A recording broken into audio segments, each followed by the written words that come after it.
What's going on, everybody? Welcome to the Alex Cuesta Show. I am Alex Cuesta. How is everybody doing out there on this Wednesday, April 5th, 2023? So, for the second week in a row, David is pretending that he has work so he doesn't have to come on the show. So I think at this point, we are going to start holding tryouts for a new co-host. No, I'm kidding. But David isn't here. He has work again. Like I said last week, if you'd like to hear us not have to do these types of things, just, tell everybody about the show. Let's get that going. But lucky enough for us, we have someone that decided to fill in. It's one of mine and Dave's good buddies, Scott Gillian. What's going on, Scott? Hello, how are you? I'm thinking about throwing a funeral for him. We should. I mean, he's kind of useless. But overall, we're pumped to have a show. Before we jump into the show this week, like, share, follow, subscribe, rate 5 stars on Spotify and iTunes. Spread this word of mouth. Go find us on the socials. Just go search the Alex Cuesta Show. And I just want to talk about last week's show. Last week's show, we technically didn't have a guest, but we did. Hack No Kappa, someone you've heard on this show before, a good buddy of ours, was going to fill in as a guest host for David, but we ended up not having the guest last week. So Hack ended up being the guest as well. We talked a whole bunch of things. Definitely go give that show a listen. It was a fantastic show. But this week's show, we're going to have a fun-filled show, I think, on something that is important. We've had a good amount of important shows, but I think this week is going to be another one of those that's important for you to listen to. Take the information that you're getting and go and start to use it in your everyday life. Our guest this week is Shawn McBreairty, Director of Special Projects for Maine First Project, host of the Maine Source of Truth podcast and Facebook page. And he's on Twitter at Shawn McBreairty, and he's been called America's Most Dangerous Dad. Where did you get that title from, Shawn? Yeah, thanks. Thanks for the opportunity, first off. So my friend Sharona Bishop, who's known as America's Mom, she does a podcast on a number of different items. She was just giving me an intro one day, and she said that, and it kind of stuck. And I kind of joked, and we joked that I need to either trademark it or copyright it. But I'm the America's Most Dangerous Dad because I'm willing to speak my mind. I'm willing to defend my kids, your kids, the neighbors' kids, the state's kids, and ultimately the nation's kids. Because right now, these kids are just being destroyed mentally, physically. They're being abused in these schools, and it's really a difficult situation all the way around. So what is up with you guys more northern to the border? Between you, we had Billboard Chris on the show, which is just another dad that got fed up with the shit and decided to take a stand. We have you, who is a dad that decided to take a stand. I feel like you guys in the north have just more balls than the rest of us going down here. Yeah, Billboard Chris, a friend of the podcast, I had him on and actually was standing with him at Boston Children's a number of months ago, doing my first official peaceful protest with him. Nice. Really trying to fight the just the transgender mutilation nonsense that hospitals like Boston and Barbara Bush here in Portland, Maine, are doing, these double mastectomies to kids under 18, because instead of dealing with the root cause of the issue, the mental issue, the mental imbalance that's going on, they tell these kids that if, hey, we chop off some parts, it'll make you feel better. And clearly that's not happening. But to answer your question, I don't know. It might be because we have really, really cold winters up here. And, I'm an outdoorsman. I like to snowmobile and hunt and fish. I've got a truck. I have a dog. I own guns. I know folks can't see it, but I'm wearing my Trump for Maine hat. Shawn, what you mean is you lost all of your guns in an unfortunate boating accident. Actually, I've heard that several times. That's a true story, and it is. It's one of those deals where I just think folks in the north, I guess I'll say it out of both sides of my mouth, Alex, because there's a lot of beta males here in Maine as well. And that's happening all over the country. These men are being effeminized through that process. And I have actually, we'll talk about it a little bit later, but yeah, a local school district, Herman, is suing me for my First Amendment rights. And one of the first things in their lawsuit, they say, and he approves of toxic masculinity, referring to my Twitter bio from months ago to just piss off liberals, right? And I don't think toxic masculinity is a real thing. I think you just have to be masculine. You just have to be a man, a father, a dad, somebody that's willing to stand up for your kids and not take any grief. And so, I'm a 225-pound white dude who's a little pudgy at this point, but used to be in decent shape. And I guess folks like Chris, who does it in a very calm manner. I don't know how he does it. I'm pretty intense, I guess folks have said, but I've never pounded the podium. I've never been physical. But man, liberals hate it. when I show up at a school board meeting or I start talking about their nonsense because they can't defend it. No, there is no defense of it. And they also don't know what they're actually doing half the time. They're just kind of going along with it. And, and you mentioned some of those hospitals. We're going to add New Jersey to that whole list because Phil Murphy just signed into law. Basically, gender affirming care is law now in New Jersey. So New Jersey is a state, along with others like California and stuff like that, that their official stance is chemically castrating children and doing eugenics on small children. But I want to jump into your story first. How did you get started down this path? Because it takes a lot. One of the things that, me growing up, I've seen is people on the right have always been kind of scared to be conservative, right? They've always, it's been cool in your own pockets, but you never kind of said it out loud. Growing up, you didn't really tell people you listened to Rush. You didn't say these types of things because it was those, oh, he's an asshole. We don't like it. So what was it that got you going that was finally like, this is the last straw? I'm coming out. I'm conservative. I believe I'm right. I see something wrong, and I'm going to stand up for this. Yeah, thanks. And I'll be 100% honest with you. My dad has listened to Rush Limbaugh for years, decades, obviously until his passing. Yeah. And I didn't like it. I didn't like the news. I never watched the news. I was never political. And I always voted. I always believed in that right. But I would never watch the news. And 100% honest, God's truth, 1 year before I appeared on Tucker Carlson's show, I didn't know who the man was because I never watched that stuff, right? I'm an outdoors guy. I was president of my snowmobile club. I was on the Land and Conservation Commission. I would just rather go out and cut snowmobile trails all by myself than to deal with this nonsense. But on June 2nd, 2020, the families in Cumberland, North Yarmouth, Maine, near Portland, which we would call Northern Massachusetts at this point, received a white supremacist letter from our equity committee from our school superintendent. Now, this is on the heels of George Floyd's death as Minneapolis is burning to the ground. And I kind of turned to my wife. We were working from home at COVID, COVID political theater and the whole deal. And I said, are you reading this stuff? I mean, what world are we living in? Because I thought Cumberland, Maine was the nicest town on the planet. It actually is the most affluent, most educated, safest town in Maine. And yet we had American communists and socialists on this equity committee and the school board pushing this anti-racism nonsense, which I would call it anti-racism because it's racist. And so I pushed back very politely to the superintendent and said, hey, look, by the way, you're throwing the police under the bus. It's in our annual report every year. We're the safest town in Maine. Our boys in blue are outstanding. And you're missing the big picture, which is peaceful protest, free speech. Talk to your parents, talk to your priest about what's going on. And you shouldn't be pushing this social agenda in our school. And he very quickly came back and said, you're not woke enough to understand what you're talking about.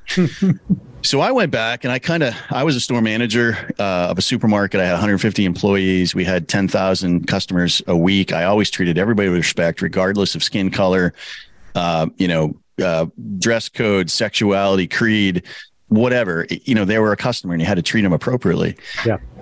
So I went back and did some homework. And I started sending in Freedom of Access Act requests. So in some states, it's called FOIA. In Maine, it's FOA. And it's really the biggest weapon that anybody has, a taxpayer has, to fight and find out the lack of transparency that's going on in these schools. And once I started digging in, this company that they had hired out of Boston called Community Change, Inc., CCI, run by a woman named Shea Stewart Belay, who is a lunatic, by the way. She just happens to be a Black woman from Chicago. And she's all about, being oppressed and selling white guilt to white soccer moms, woke white women here from Maine. And in their June newsletter, it said, in order to eliminate racism, we must eliminate capitalism and move to a socialist and anarchist form of government. Now, I'm paying for this garbage with my tax funds in the school that my twin daughters were juniors at the time. So we had a meeting together to talk about the fact that these guys shouldn't have anything to do with this company. And did they do any background checks? Did they do any diligence at all? And the superintendent said, well, I can take care of that. I'll have a call with him. We'll get rid of him. And he lied to my face. 2 weeks later, I asked him if they had been fired. He said no. And I basically told him, after I'd started to gather an incredible amount of information, that this school system was teaching critical race theory.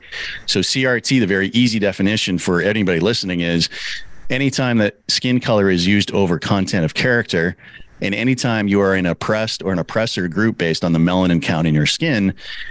And I basically said to this superintendent, Jeff Porter, who I will call the lying narcissist Jeff Porter till the day I die, I said, look, Jeff, if you're not going to fire these people before, I think it was 6 o'clock on a Friday, I think it was July 3rd. So it was the Friday before the 4th of July, 2020. I'm going to uncork this grenade to social media and everybody's going to know what you're doing. And he never replied. He sent out a tweet later that said, happy 4th of July weekend. And I uncorked it on a, 2,500 Facebook page, 2,500 residents in Cumberland, North Yarmouth. And I figured, well, hey, here's the story. Here's what's going to happen. And it wasn't, I swear to God, this was like at 10 o'clock at night.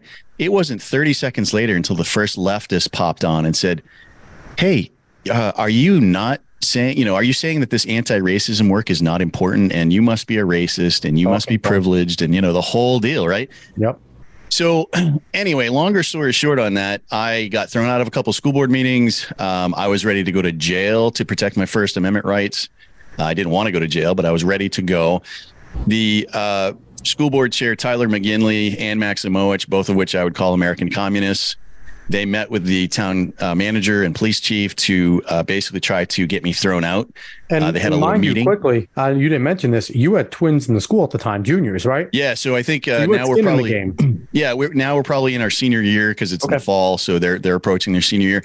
The worst senior year probably since Vietnam, by the way, given the amount of COVID nonsense that these guys had to go through, just destroying the social aspect of high school.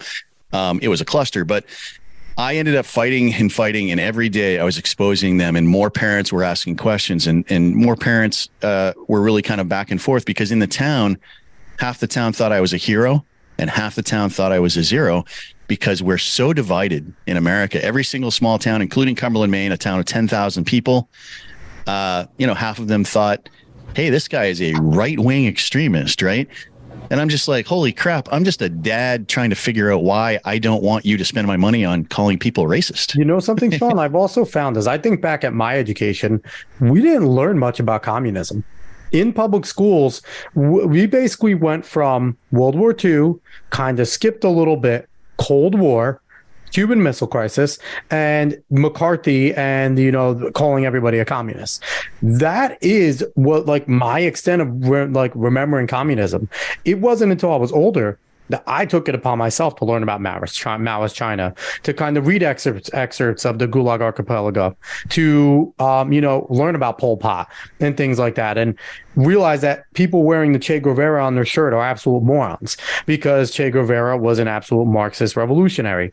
So we sound like crazy people, right? Because we're sitting there going, no, these people are Marxists, they're communists, and then everyone's like, no, it's a boogeyman word. It's like, you need to read a little because we weren't taught this in school. And I think it's intentional, Shawn, because you have the school system now is basically, as much as people don't know this, a lot of it is based off Marxist theory. It's based off Paulo Freire and what he brought in from Brazil, and it's in the education system in the colleges. So, you're battling up against this, and it just makes me think it's easy to realize now why so many people go against this. Go against what we're trying to do here, is because they don't understand that what they're seeing with the critical theories, with CRT, with gender studies, with queer studies, it's all different forms of Marxism, just coded in different ways. Yeah. And ultimately, so, you kind of referenced it when you start talking about this stuff. So I believe it's communist totalism, really. And if you don't follow the program and bow down to the masters, then you're the racist, misogynist, homophobic, white supremacist, because once they start calling you names, you know that you win because they can't defend their argument. But really, it's the destruction of America through the family unit, through the degradation of democracy and morality. It's division on the normalcy of sex and the division of skin color. And it's really easy. Skin color, you're able to see it, right?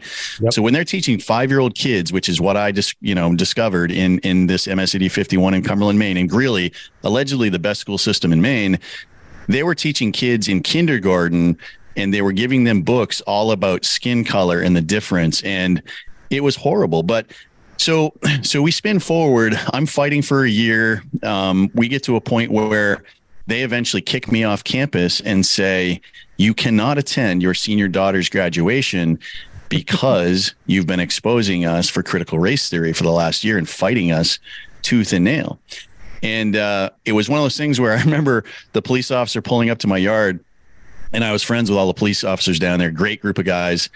And Tony comes in and he says, hey, we're cleaning out my attic, right? So we're selling the house in Cumberland. We've bought a house in Hamden, which we'll speak to here in a minute. And Tony says, "Hey, Shawn, I hate to do this, but I got to give you this prohibitive conduct warning, which is the first step to a no trespass warrant, which says I could not attend my kid's graduation." And I had to go back. I put it in my pocket for like an hour and a half because my wife, I knew she was going to murder me. And I said a little bit later, I said, "Hey, hon, I just want to let you know, Tony was here and this is the story." And she, instead of her slapping me, which she's never done, but just that was running through my head, she said, "Well, how are we going to fight it?" And I said, "I don't know how to do it besides just doing what I'm doing and kind of just keep pushing forward and really working through this mentality of just not taking no for an answer." So that ultimately became on Sunday, Breitbart News cracked it. Then it was the Daily Wire. On Tuesday, Tucker Carlson's producer called me. I appeared on that show, I think on Thursday night, if I remember right. I was the first in-studio guest at his studio in Maine, which was a privilege. Nice. And then it was Harris Faulkner, Sky News Australia. I might have done the Fox News morning gang thereafter. I can't remember. But it became, and so it's a global story at this point, right? Dad can't go to graduation because he exposes critical race theory. Yep. Yet 90% of Maine still has no idea what I'm talking about when I'm starting to talk about critical race theory. Nope. And so I had sold our house in in Cumberland for a king's ransom. I had bought a house on the river here in Hamden. I'm living my best life. And I quit my job as contract IT manager of Maine Health, the biggest health system in Maine, because I just needed to take a break. I needed to hit reset. I needed to take a pause. Kind of wanted to take the summer off, something I had never done, and work on the house and kind of get things in order. And ultimately what happened wasn't very long after I was here that friends and family said, "Hey, look, you spoke up for parents who were unwilling to speak or scared in Cumberland. Do you know how bad the Hamden school system is?" And I said, "Geez, no, I don't know what to do. Like, okay, hey, if I'm not going to fight for these guys and take arrows for people, then who's going to do it?" kind of thing. Now, my kids have graduated, right? They're no longer in high school. I don't have any skin in the game, except for I'm paying $4,000 a year in property taxes to indoctrinate my neighbor's kids. And that's the piece that other people don't recognize. When somebody says, "Hey, Shawn, you don't have kids in the school system," I'm like, it doesn't matter.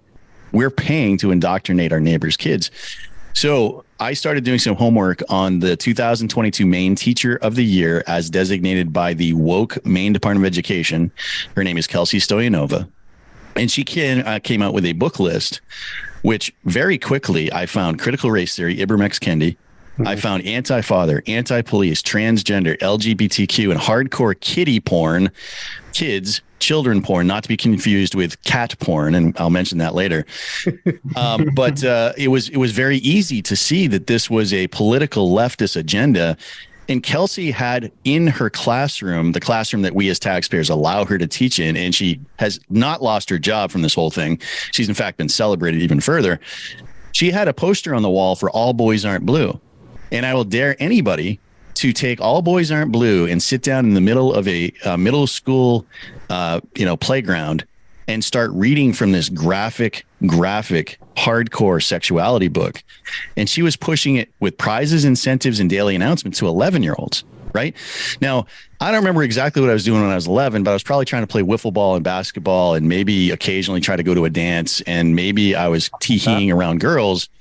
And now they're having to fight off sexuality constantly, constant sexuality, hypersexualization in these middle schools.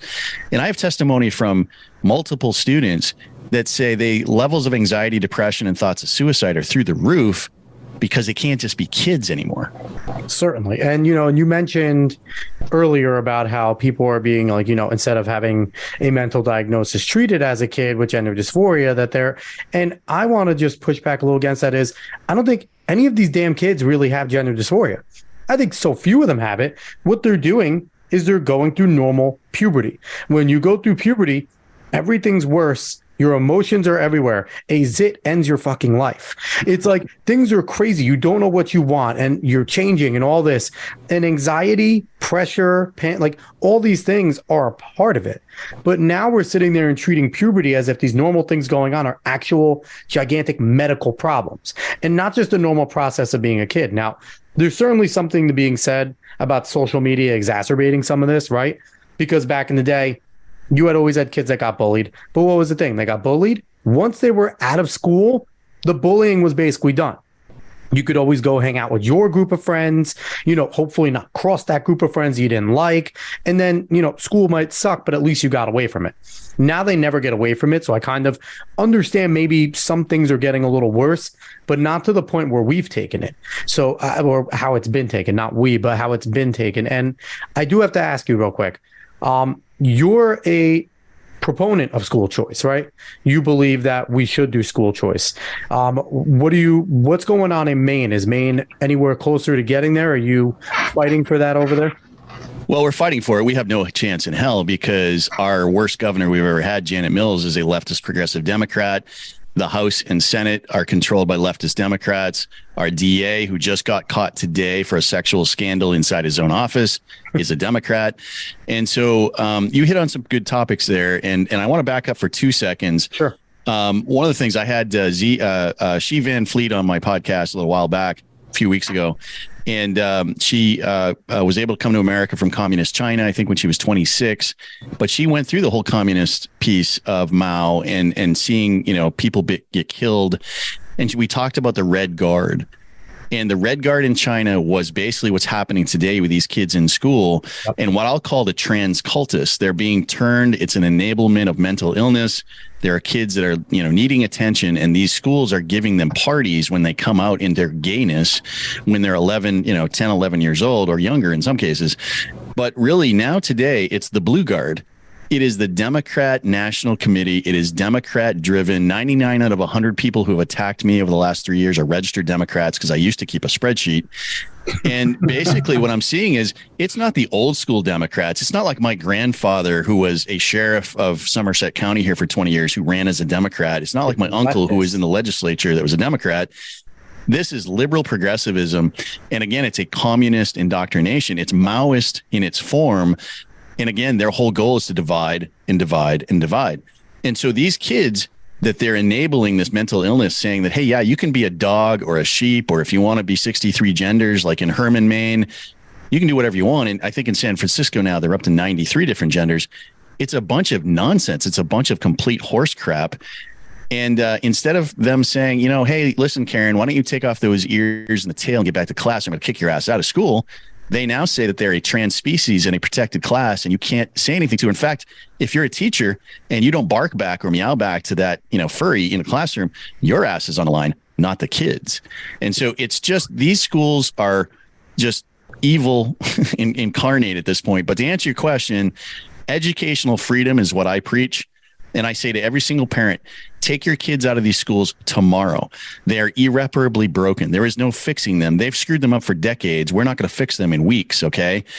And if you can't do that, because it's easier said than done, if you're not going to fight for your kids' education like their lives depend on it, because they do, we're seeing kids kill themselves because of the educational manipulations in school, then there's no third option.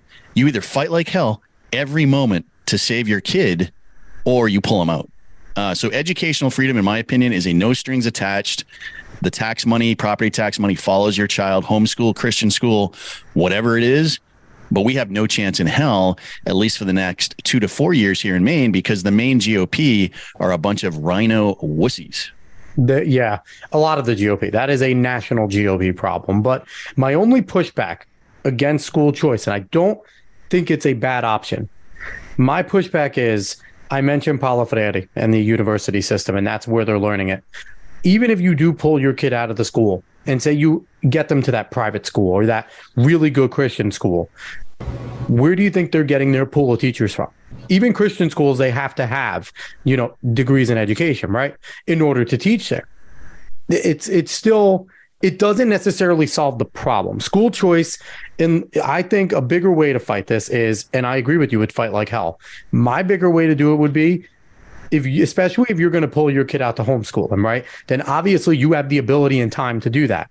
If you have the ability and time to do that, show up to every damn board meeting like you did with a group of people, go to war, get on these boards, get on your city and town councils, do all these small local things. And I feel like that would help a lot more than just because you could force the government, like we've seen some big things go on around the country. And I know Corey DeAngelis is doing great work with that. Chris Rufo is really good with that type of stuff. But, I listen to James Lindsay a good amount, New Discourses, and he constantly brings up, we can have all the school choice we want until we fix the schools of education in the university system. It's really not going to make a difference.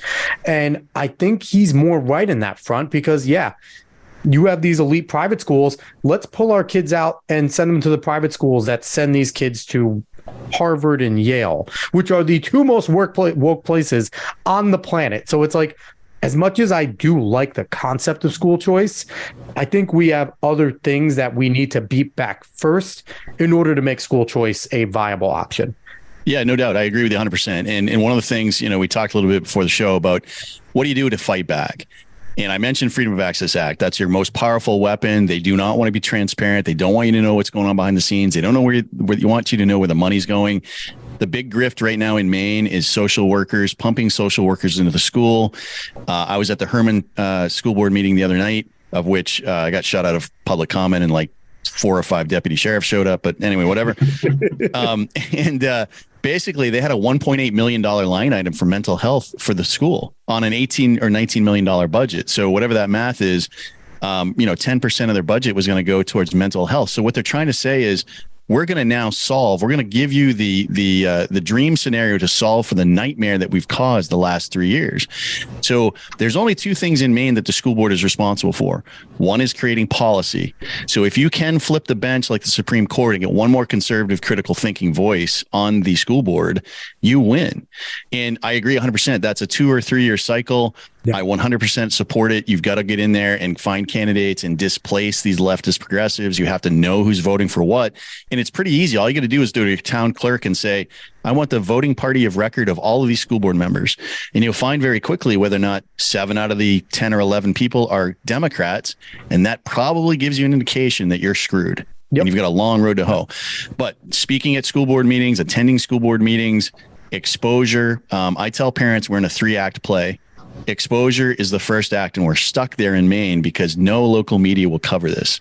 The Bangor Daily News, Portland Press Herald, WABI, News Center, they're all a bunch of woke, they're like the 4th branch of government for Janet Mills at this point. And people like yourself, and I really appreciate you trying to get the word out, but you've got to expose it. And then people start to try to speak to solutions. They find out very quickly these school boards don't care what you say. They don't want any solutions. They want to continue, and they'll double down to prove it.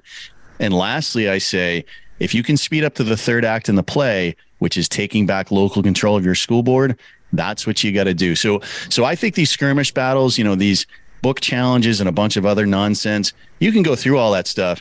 But until you replace that school board and then fire the superintendent and fire Drummond Woodson, the bullying legal arm of these schools, you're not going to get anywhere. And so, yes, pull them out now. Fight for them later, and then hopefully you can fix the school system. But like I said, it's going to take decades at this point. It is going to take a little while. Go ahead, Scott. Sorry, Alex. No, go. Question for you. Since you go out to these school board meetings and stuff, and you're talking about deputies showing up, I've always wondered, what's the best way to legally keep yourself out of going to prison that night just because you wanted to speak at school board? Yeah, that's a good one. And I'll tell you, in the fall of 2020, my wife was crying from the dining room table at 7:00 or 6:45. Meeting, I think it was at 7:00, because I mentioned these guys conspired to arrest me for my First Amendment rights.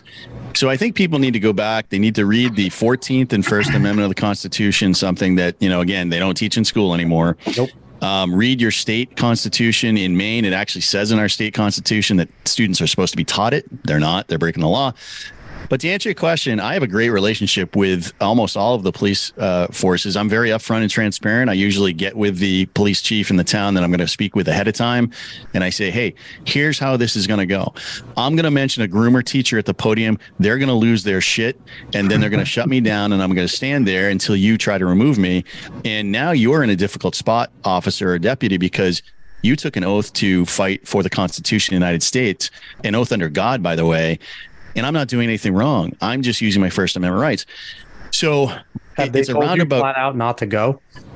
What's that? Have you found any of them have been like, listen, just don't go, please? No, nobody said that. They don't want to be weaponized. They don't want to be weaponized against citizens from the schools. That's what's happening all over the place.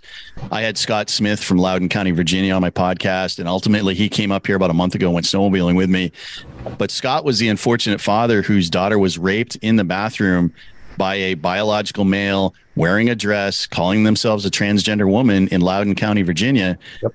And that is going to happen. And I tell parents all over the place, like, are you going to wait for your daughter or your son to be put in a bad position like that and maybe lose their life or their innocence because you decided not to fight? And when I say fight, I don't mean physically fight. I mean, use your rights. Understand the law. If you read the school policies, you will 100% know more about the school policies than those school board members. They are really, really, really dumb people. It's just incredible, Scott. So what I found in my very short time was when I started looking at some of the school board policies in Cumberland, there was two ways you could provide public comment. One, they had like a 15-minute public comment time, and they'd give you 3 minutes, a whopping 3 minutes to make your point. And then you could comment on anything that was on the agenda that was going to go through a vote. So I went up and I spoke for my 3 minutes. And then every agenda item, I would go up there and hammer them. And they were like, you can't do this. And I said, it's in your own freaking policy right here. Like, here's the piece of paper, And it's just a back and forth. But you're dealing with a lot of useful idiots in these school board meetings. And what I found is liberals, it's really well-educated, really stupid people. Don't a lot of school boards also have the ability that even if you're there to request a stay for public consent on any policy? Because I thought, like, if they, like, I know some of them have it built in where if you're there and they say something, you'll be like, hey, I want to be able to research this a little more in order to, give my public consent, because ultimately they work for us, right? They're supposed to be working for the people that pay their taxes for these schools. So definitely look into, all school boards are a little different, but if you're interested in this, absolutely do what Shawn said and look into the policies. Now, I want to jump on to Chapter 117. What is Chapter 117 in Maine, and why should we be opposed to it? Yeah, so this has been going on for a while, and we found that, so this is a rule that the Maine Department of Education is looking to enact, and I'm going to read from it. It says, and we are saying, to say no to Chapter 117. I'm going to be in Augusta tomorrow in person to provide testimony. You can provide Zoom testimony. You go to the Maine Source of Truth Facebook page. It's all written out there for you. And if you can't do Zoom, you can provide written testimony. But it's a policy that is basically going to expand the powers of school counselors and social workers to keep transgender and sex-related secrets from parents.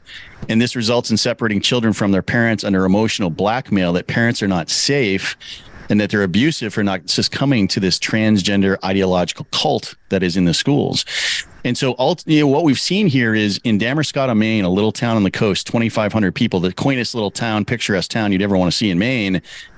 A friend of mine, Amber Levine, her 13-year-old daughter was given a chest binder, which is basically a medieval torture device that you put on to, hide your breasts, from a 26-year-old social worker who went from food service to college to grooming kids named Samuel Roy. And Samuel Roy told her daughter, hey, we're going to call you a different name at school, and we're going to use different pronouns at school, and I'm going to give you this chest binder, and do not tell your parents. Keep it a secret. Now, when the mother tried to ask questions about this, first off, the superintendent and principal were shocked, and they were kind of emotional about it. And then the lawyers stepped in, Drummond Woodson, again, the bullying arm of all Maine schools, stepped in and said, hey, no, don't talk to this mom. They shut her right out. So she went and gave public comment. You can see it. I think it's now had been seen like 350,000 times on my Maine Source of Truth Rumble channel. And Amber goes up there and gives her 3 minutes, and not a word from any of the school board members, because in Maine, they don't have to say a word. They don't have to say anything to your public comment. It's all intended by the teachers union, the MEA, which is an offshoot of the NEA teachers union, just a bunch of woke idiots. They're trying to protect their teachers from being called out on their nonsense. So very quickly, the school board member, his name is Samuel Man Bun Belknap, the third, by the way. He's a registered Democrat. He said instead of hey, thank you for your comments, we should probably do an investigation. We'll get back to you. He actually went 180 degrees the other way and said, not only are we creating safe places for our schools, but we approve of this transgender nonsense. There was no investigation. Samuel was never suspended. He didn't lose his job. He's been celebrated. There were 35 teachers that showed up wearing all red to support Sam in grooming, sexually manipulating, mentally manipulating, abusing this child, this 13-year-old minor girl. And so anyway, Amber has gone through 6 months of hell, her entire family. And just today, she filed a lawsuit, a 14th Amendment lawsuit against AOS. I think it's AOS 93 in Damascotta, Maine. And I hope she takes them for millions of dollars. The dollars aren't going to make it any better, but it sure would feel good. It certainly would. Now, if anyone wants to go and do some light reading, and it's not light at all, it's terrible reading. But if you want to go do some reading on why social workers, right? Why a bunch of social workers coming into school? Go pick up Education in the New Age. You can actually find it online. Just go Google it. They have PDF copies. It's not crazy long. By Alice Bailey. She is kind of a base. She's a theosophist, and she's a base behind a lot of these beliefs underneath. Now, some of the stuff in there is just batshit crazy. If you look up theosophy, they're kind of nuts. They're basically into that like witchcraft type of stuff. But go look them up. She started off a publishing company, the Lucifer Publishing Company, and now it's, I forget, the Lucius Publishing Company now, and they publish all the books for the United Nations, and there is a theosophical shrine in the bottom of the UN. So it's more than what you guys may think it is right now, and it's definitely worth going to read. Alice Bailey wrote a ton of crazy shit, but this pertains to what's going on in school and why social workers right now, because social workers are a big key in the profession of social work into what they're doing and trying to push a lot of this, especially gender studies stuff. So I encourage you guys to go and do some reading on that, because, your eyes will be open a little bit, or they'll shut even harder and you'll call me a conspiracy theorist. So whichever way you want to go. But, I agree with you 100%, Shawn, that, chapter 117, something like that, where they're hiding things from parents like this. And, and it started, Shawn, a lot of the times with, where did it start? It started with abortion, with this type of stuff, right?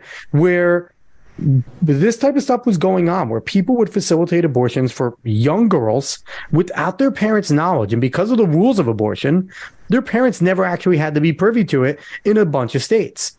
And now I think that was kind of a test run, right? People pushed back against it, and, Roe got overturned, but then they saw that there was enough people indoctrinated and brainwashed that they could push this type of stuff and get away with it.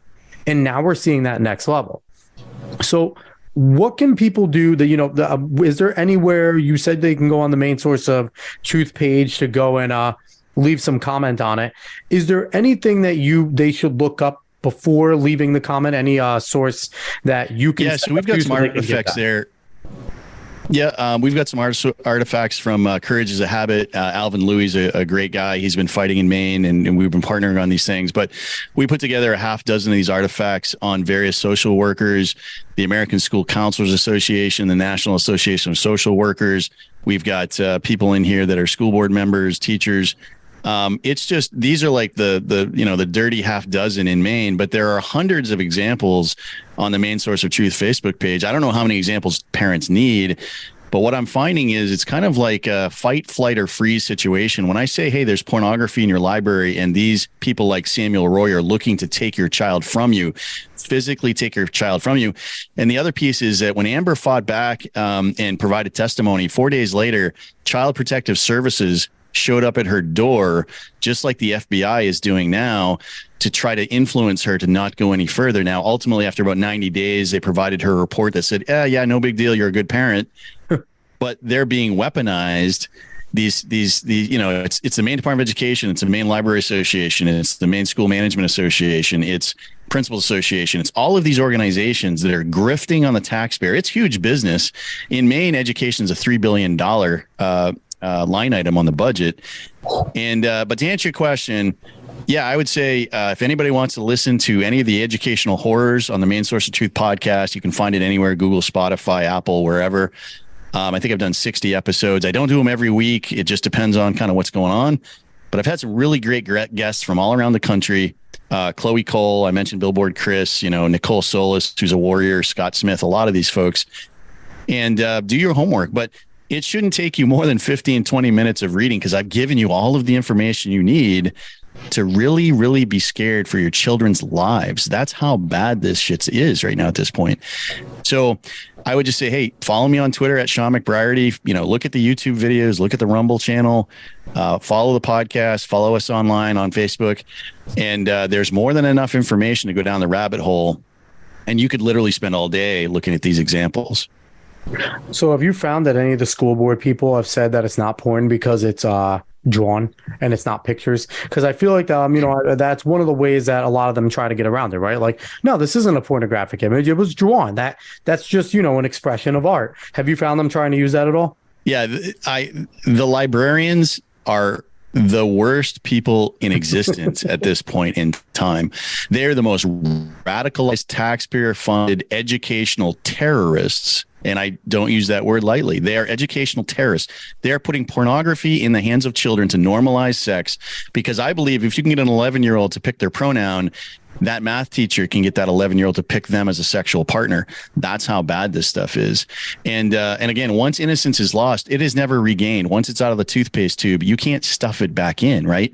And maybe that's a kind of a bad graphic when I'm talking about this. You can't put the pin back in the grenade. Yeah, exactly. So it's gone. Your kid's innocence is gone. But basically, here's what happens every time we talk about gender queer, which is a cartoon kiddie porn it's a cartoon graphic porn. It's got. Have you read it? I can't even go through it all. It's just gross, right? Have you read it? Because I've read it and it is disgusting. Oh, it's horrible. It's horrible. And so child abuse. It's a neglected child by their parents. It's actually a sad story. It's really sad. And even the author says it's an 18+ book, but these guys are getting it lower and lower and lower into the age group. They're pushing it in middle school in some schools in Maine. And every time that we talk about gender queer, some leftist will go up to the microphone and they'll be like, and gender queer, which is a memoir. And you have to kind of say it like that, because if you don't say a memoir and you just say it's a cartoon kiddie porn book, it sounds graphically gross, because that's what it is. Yeah. These guys will defend it all day long, saying, well, we have certain students in here who are transgender. And I'll say to every parent, I say it every time, never tolerate the word gender. Gender is a social contagion. It's made up by John Money, a pedophile. His two brothers killed themselves because of the horrific crap that he did to them. Yep. And so do not tolerate it, because if you tolerate gender, the next is acceptance, and then it's participation, and then it's celebration, and the liberals will never stop. And that's what happens to some of these girls. If you're a girl without a strong moral background, a Christian background, let's say, if you don't have a father in your life, or you're from a broken home, if you're on the spectrum with ADHD, if you don't make friends easy, the gay sexuality alliances in Maine are cults, and they're stealing these kids. They love bomb. Yeah. And it is so graphically disturbing, because the other thing to remember is, right now, only 24% of Maine kids can do math at proficiency. That's from the 2022 Nations Report Card. Only 1 in 4 kids, can do math at proficiency. And only 36, I think, percent of kids, or 1 in 3, can read at proficiency. So the issue is, in 4th grade, if you can't read, you have a 70% chance to go to prison, because you're going to go down a path of, just total mayhem. And so when you start putting that math together and saying any time or taxpayer money spent on any of this social emotional learning crap, which is a Trojan horse and the gateway drug to critical race theory and hypersexualization, if you go through any of these situations like that they're trying to push with transgenderism and pronouns and all this garbage that isn't being spent on the basics of education, you're failing an entire generation. Now, I'm 52 years old, so I'm probably much older than you guys. But, I used to think that, we might have been the last generation that came through school with, the basics of education. And then it started to really start failing over the last 3 decades. And now these kids have no chance in hell, no chance at all to learn what they're supposed to learn, to then maybe go to college. 1/3 of Maine kids have to take remedial math because they can't get into the 101 class at the University of Maine. Yeah, it's sad what's going on. And we definitely have to get back to the basics in terms of what we're having our educators learn how to teach, right? And also getting the curriculum proper by going through school boards and things like that. So I lastly want to give you a chance. I want to talk about some of those First Amendment lawsuits that you mentioned earlier. What is going on with the First Amendment lawsuits? What's happening with you in those? Yeah, so this is kind of an interesting story. So last May, I was served on my steps by a Penobscot County sheriff for a lawsuit, basically saying that I was hazing a school teacher. Her name's Mallory Cook. She quit her job last summer, and she went to work for the Maine, the MEA, the Maine Educational Association, the Maine Teachers Union. So she went from grooming kids in Herman to now being able to groom kids all across the state.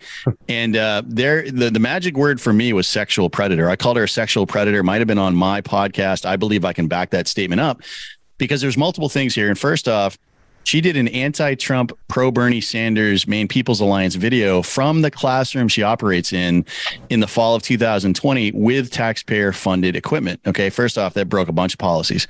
So you already know she's a leftist.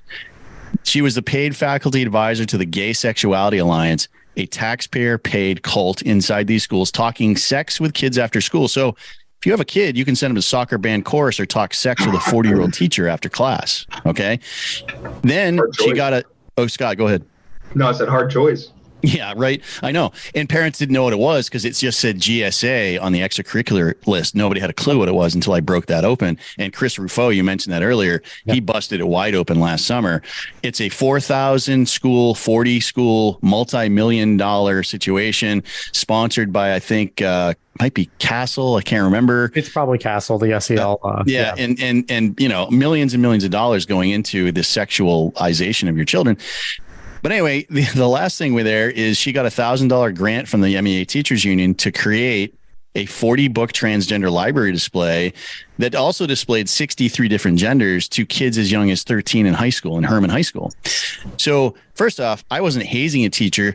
Hazing is basically if you're giving wedgies in the locker room, right? Like this isn't a hazing situation. This is an exposure. You are a cultist. You are a groomer. You are a crazy sexual predator.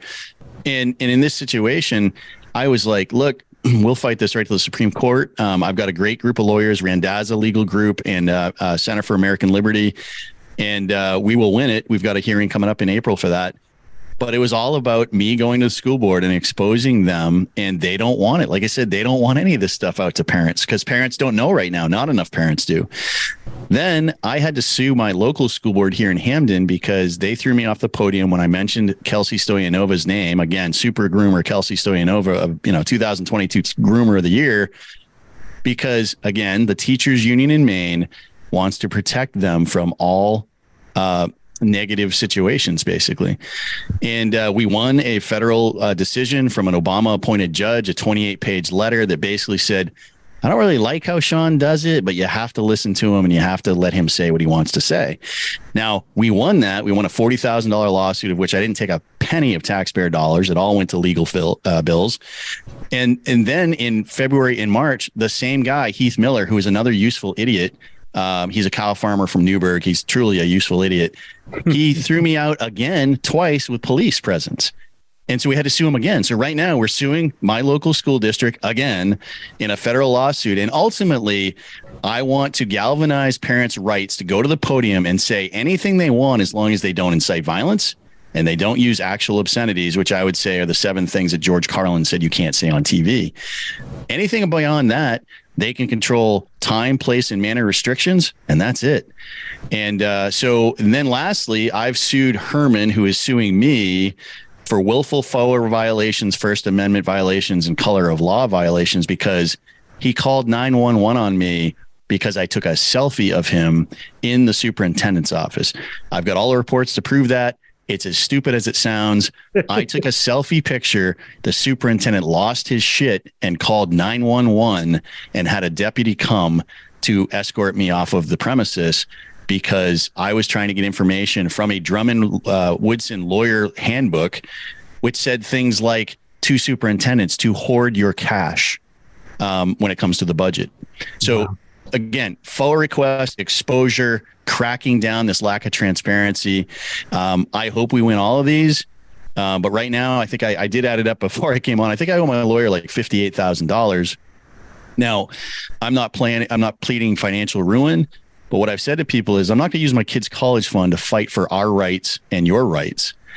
So if there's an opportunity for anybody to give or donate, or if you know somebody who knows Joe Rogan, it would be great to have a few shekels thrown my way. Yeah. And like I said, I will not put $1, not one penny in my pocket. I'll use it to fight these things. And when we win, I'll create an offensive legal fund and I'll help other people in the state and around the country. But it's www.givesendgo.com/Shawn McBreairty. And you can find that on my Twitter bio. I think it's my pinned tweet right at the top. So yeah, that was my next question I was going to ask. I feel like a lot of people are scared of that, right? A lot of people are scared to step up, have to really challenge. And, if they do stand up there and quote unquote cross the line, that they might get sued. Do you know of any other resources nationally that parents could reach out to? I know Moms for Liberty is great in terms of backing people up, but anything legal wise that you could kind of point people to where if they do get into this hot water, is there somewhere that they could find where there's good lawyers that will defend them? Yeah, it was a godsend that Mark Randazza called me. I remember sitting out near my fireplace, kind of wondering, what the hell am I going to do? I'm getting sued. My wife wants to just, bludgeon me every night. She asks me every couple of weeks when I'm going to get a job. And, like I said, I think this is a calling. I think this is my job. I think God gave me the skills to take arrows for people. But to your point, most of the legal lawyers, in the country are liberals. Yep. And so I would say 75% of the lawyers don't want to take your case to begin with because they don't believe it. There's a cesspool of legal folks out there. Don't get me wrong. But Mark Randazza, that guy, like I said, he is an amazing person. I owe him a lot, not just financially, but we've become good friends and he's taught me a lot. But it's really hard. I've given Mark a few clients. I've given my local lawyer here, Brett Baber, a few clients, and Amber Levine being one of them. But, there's the Goldwaters out there, and there's Mark Randazza and Center for American Liberty. There's not a lot of resources. I can tell you it was a struggle, and it still is a struggle to find people that are willing to do this because, like I said, I owe Mark whatever it is, 58 grand, whatever the number is at this point. And that's sitting on his books. We're going to win that money when we win these lawsuits, but that's some real cash for a business owner to put out there. And, he's a $900 an hour lawyer. So, these lawyers have basically got to say, hey, look, am I going to win this? And am I going to win this easily? Or is this going to be a long, drawn out process going through discovery and a jury trial and take years and years and years and hundreds of thousands of dollars to fight? Most lawyers are like, yeah, I'm not doing that. So I probably didn't answer the question real well. I'm just going to tell people, do everything within your power, within your rights. Try not to step over the line. You got to find out where that line is. But like I said, reread the 14th Amendment, reread the First Amendment of the Constitution, know the school policies front and back. And the other thing I say is get one of those Robert's Rules for Dummies book off of Amazon for like $6. And you will go into that meeting and destroy the chair because they have no idea what they're talking about. The first time you raise up and say, point of order, Mr. Chair, they look around and they're like, wait a second, what is this guy saying? And what you're saying is stop the meeting because it's bullshit, right? And they'll go to recess and they won't be able to handle it. So, but anyway, from a legal perspective, yeah, just to button that up, it's tough. And if Mark hadn't heard about my story from a friend of a friend, I don't know what I'd be doing right now. Yeah, that's tough. But you know what, though? In the end, I think we're getting to it's the right thing to do. Because if we're not fighting for our kids, nobody else can. And that's, and instead of, we're in a very selfish time in human history. Advent of social media. And it's like, people could argue what we do here, right? Podcasting, it's kind of like, but I think we're doing it for a bigger reason, to talk to a lot of interesting people, get some messages out. And everyone is pretty selfish. Social media, TikTok, all this stuff. As a parent, you kind of have to sometimes stop and not be that way. And I think this is a big thing that's worth fighting for. And Shawn, I really want to thank you for coming on the show. This was lots of fun, man. No, I appreciate it. And just to button up the podcast thing, I've been doing that for about a year. Like I said, 60 episodes. People tell me all the time, you must be making money off your podcast. Nope. And I say, yeah, I am. I've made $37 in 1 year, right? So we're not doing this for the money, guys. No. We're doing this for exposure, and I just really appreciate it. Anytime you want to talk about education, you know where to find me, and I look forward to building this relationship, and I hope you guys have great success. And thanks for putting this together, man. And Scott, thank you very much for not saying a lot, but listening. So thank you. Absolutely. Anytime. Hey, all right, can you guys, do us a favor and spell your last name? Yeah, it's got every vowel in the alphabet. Yeah, it's E air in the middle if you get it right. So it's Shawn, SHAWN, MC capital B REAI, R is in Robert, TY. And just throw it in the old search engine. And unfortunately, you're going to find hundreds of national stories, a few global stories, a bunch of videos. And, lastly, I guess I'd say I'm learning every day how to become a better Christian man, how to become a better father, how to become a better partner. But the only way I know how to do this is to go full bore in and just speak the truth. I think a time for niceties is over.